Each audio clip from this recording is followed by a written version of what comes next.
എന്താ മഞ്ജു ഒറ്റയ്ക്ക് നിൽക്കുന്നേ? എനിക്ക് നിന്റെ വീട്ടുകാർ തരുന്ന സ്നേഹവും സ്വാതന്ത്ര്യവും കണ്ടിട്ട് സഹിക്കാൻ പറ്റുന്നുണ്ടാവില്ല അല്ലേ? ശരിയാ. ഒരു പോലീസുകാരുടെ വീട്ടിൽ കയറി വന്ന ഒരു കൊലയാളിക്ക് ഇത്രയും നല്ല സ്വീകരണം ഒരിക്കലും കിട്ടരുത്. പക്ഷേ അമ്മ അങ്ങനെ ഒരു ആഗ്രഹം പറഞ്ഞപ്പോ ഞാൻ എതിർക്കാൻ നിന്നില്ല.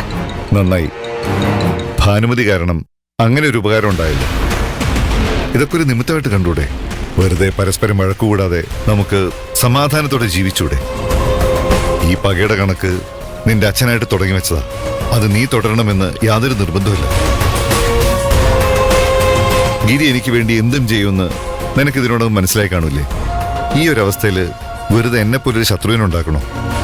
താനിവിടെ വന്നിരിക്കുന്നതേ അമ്മയുടെ അതിഥിയായിട്ടാണ്. അതുകൊണ്ട് മാത്രമാണ് തന്നോട് ഞാൻ മര്യാദയ്ക്ക് പെരുമാറുന്നത്. ഇല്ലെങ്കിലേ ഞാൻ പ്രതികരിക്കുന്നത് ഇങ്ങനെ ആയിരിക്കില്ല. നിന്റെ പോലീസ് സ്റ്റൈൽ ഭീഷണിയൊന്നും എന്റെ അടുത്ത് വേണ്ട. നിന്നേക്കാൾ വലിയ പോലീസുകാരൊക്കെ എന്റെ പോക്കറ്റിലുണ്ട്. ഒന്നോ രണ്ടോ മോശം പോലീസുകാര് താൻ പറയുന്നത് കേട്ട് തുള്ളുന്നുണ്ടെന്ന് കരുതി മൊത്തം പോലീസ് ഡിപ്പാർട്ട്മെന്റും തന്റെ കയ്യിലാണെന്ന് താൻ കരുതരുത്. മുഴുവൻ പോലീസ് ഡിപ്പാർട്ട്മെന്റും കൂടെ ഉണ്ടായിട്ടും നിന്റെ അച്ഛനെ രക്ഷിക്കാൻ കഴിഞ്ഞോ? റോഡ് സൈഡിൽ കിടന്ന് മരിക്കേണ്ടി വന്നില്ലേ? അപ്പൊ അത്രയ്ക്കേ ഉള്ളൂ ഡിപ്പാർട്ട്മെന്റിൽ നിനക്ക് കിട്ടുന്ന പിന്തുണ. ആ യാഥാർത്ഥ്യ ബോധത്തോടുകൂടി വേണം എന്നെ പോലുള്ളവരോട് എതിർക്കേണ്ടത്. അച്ഛൻ മരിച്ചതുകൊണ്ട് നീ ജയിച്ചു എന്ന് കരുതുന്നുണ്ടോ? ഒരിക്കലുമില്ല. അച്ഛനമ്മമാർ ചെയ്യാൻ ബാക്കി വെച്ചത് തീർക്കാനാ മക്കൾ. നിന്നെ നിന്റെ കുടുംബത്തെ മഴി എണ്ണിക്കണമെന്നായിരുന്നു എന്റെ അച്ഛന്റെ ആഗ്രഹം. അത് ഞാൻ എങ്ങനെയും നടത്തിയെടുക്കും. അതിനുള്ള അവസരം നീയും നിന്റെ മക്കളും തന്നെ എനിക്ക് ഒരുക്കി തരും. വിനാശകാലേ വിപരീത ബുദ്ധി. എത്ര ഉപദേശിച്ചിട്ടും നീ നന്നാവുന്നില്ലെങ്കിൽ നാശത്തിലേക്ക് പോകാൻ തീരുമാനിച്ചിരിക്കുന്ന അതിനർത്ഥം. നിന്റെ നാശം എന്റെ കൈകൊണ്ട് നടക്കണമെന്നാണ് വിധിയെങ്കിൽ അതിനെ തടുക്കാൻ കഴിയില്ലല്ലോ. ഞാൻ തടുക്കും.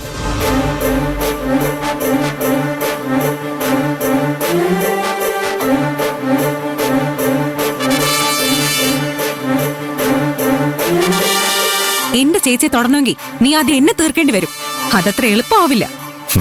മാധവനെ നേരിടാമെങ്കിൽ പിന്നെ നിങ്ങളുടെ കാര്യം എനിക്കൊരു വിഷയമാണോ? അച്ഛൻ ജീവനോടെ ഉണ്ടായിരുന്നപ്പോ നിനക്ക് ഒരു ശത്രുവിനെ നേരിട്ടാ മതിയായിരുന്നു. ഇപ്പൊ അത് രണ്ടായി. അച്ഛനെ കൊന്നത് നീ ജീവിതത്തിൽ ചെയ്ത ഏറ്റവും വലിയ അബദ്ധമാണെന്ന് നിനക്ക് വൈകാതെ മനസ്സിലാവും.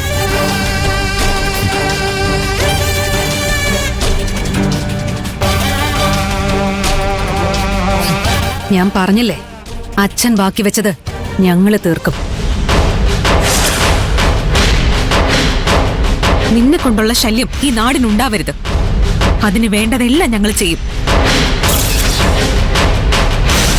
നിയമത്തിന്റെ വഴിയാണെങ്കിൽ നിനക്ക് നിന്റെ സ്വാതന്ത്ര്യം മാത്രമേ നഷ്ടപ്പെടൂ. ഞങ്ങൾക്ക് ഭ്രാന്ത് പിടിക്കുന്ന അവസ്ഥയിലേക്ക് നീ കാര്യങ്ങൾ കൊണ്ടെത്തിച്ച പിന്നെ നഷ്ടപ്പെടുന്നത് നിനക്ക് നിന്റെ ജീവനായിരിക്കും. നിങ്ങൾ എന്നെ കൊല്ലുവോ? അതെന്താ, നീ ഒരിക്കലും ചാവില്ലേ? തുരുമ്പ് പിടിച്ചൊരു കത്തിയെടുത്ത് നിന്റെ നട്ടല്ലൊന്ന് കുത്തിയാ മതി. പെട്ടെന്ന് ചാവില്ല. ഇൻഫെക്ഷൻ വന്ന് പതുക്കെ പതുക്കെ മരിക്കും. ഇങ്ങനെ തന്നെ കൊല്ലാൻ ഒരു 100 വഴികളുണ്ട്.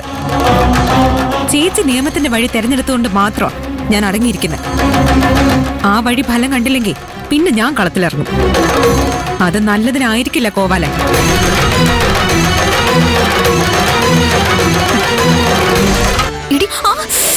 ഒരു പോലീസുകാരുടെ മുന്നിൽ വെച്ചാണ് ഒരാളെ കൊല്ലാൻ ഭീഷണിപ്പെടുത്തുന്നത്.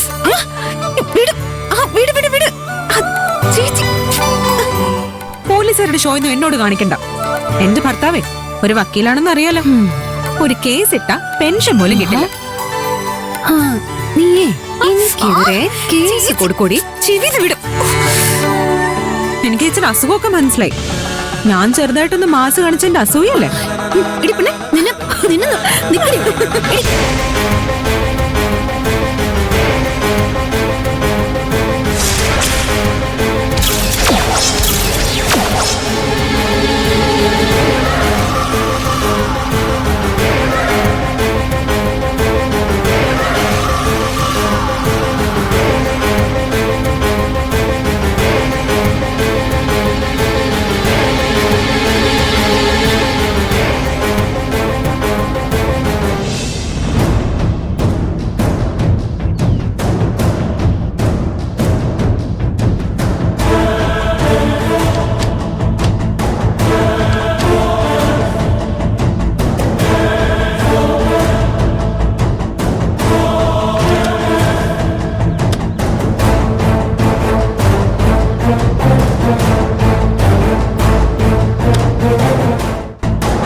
വീട്ടിലേക്ക് വരുന്ന ഒരു അതിഥിയോട് ഇങ്ങനെയാണോ പെരുമാറേണ്ടത്?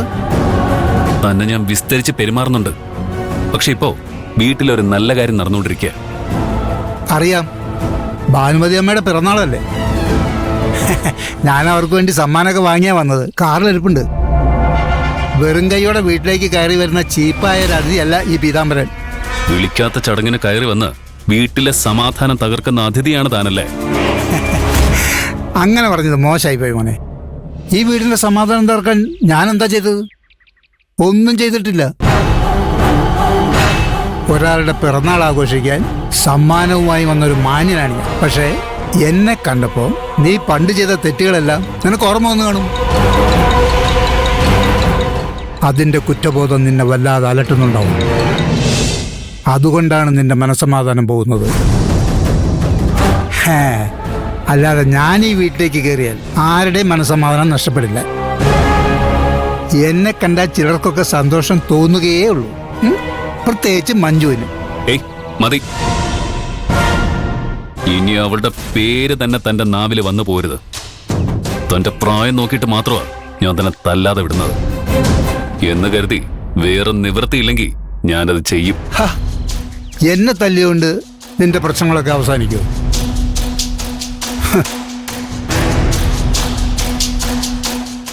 മാധവന്റെ മരണം അന്വേഷിക്കുന്നത് മഞ്ജുവാണ്. വല്ലവരുടെയും കേസ് അന്വേഷിക്കാൻ തന്നെ അവൾക്ക് നല്ല ആവേശമുണ്ട്. അപ്പൊ പിന്നെ സ്വന്തം അച്ഛന്റെ കേസിന്റെ കാര്യം പറയണം.